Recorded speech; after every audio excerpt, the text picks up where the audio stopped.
Hi, உங்களோட பேசிக்கொண்டிருப்பது உங்கள் கனிமொழி. வாங்க வீடியோக்குள்ள போகலாம். இன்றைக்கி என்னென்னா சாம்பார் வைக்கிறது. இன்றைக்கி எங்கள் மாமா பொண்ணுலாம் வந்துக்கிறதுனால சாம்பார் ரைஸ். அதுக்கு ஃபஸ்ட்டு வெங்காயம் பருப்பை நல்லா க்ளீன் பண்ணிட்டு வாஷ் பண்ணிட்டு அடுப்பில் வச்சுட்டு பூண்டு நிறையா போடணும். பூண்டு, வெங்காயம், தக்காளி, பச்சை மிளகாய் இதெல்லாம் போட்டு நல்லா வேக வச்சுட்டு கத்திரிக்காய், உருளைக்கிழங்கு நல்ல பெருசு தேவையான அளவு சைஸில் கட் பண்ணி போட்டுருவோம். எங்கள்கிட்ட 2 காய்கறி தான் இருந்துச்சு. எல்லாம் போட்டு நல்லா வெந்ததுக்கப்புறம் மஞ்சத்தூள், உப்பு எல்லாம் போடணும். போட்டதுக்கப்புறம் காயத்தூளும் போட்டுடணும்.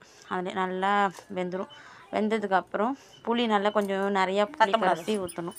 கட்டின புளிப்பு தன்மை இருக்கும், அதனால் இல்லைன்னா ஊமடிச்சிருன்னு சொல்லுவாங்க. அதனால் நல்லா புளி கரைச்சி நல்லா ஊற்றி நல்லா கொதிக்க விட்டதுக்கப்புறம் சாம்பார் தூள், குழம்பு மிளகாத்தூள் 2ம் போட்டு நல்லா கலக்கிட்டு தாளிப்பு கொடுக்கணும்.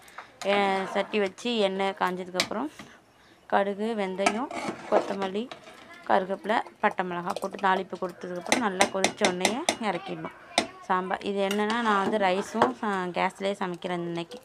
ஸோ இன்றைக்கி டைம் ஆகிடுச்சனால ரைஸும் இருக்குது, சாம்பாரும் அடுப்பில் இருக்குது.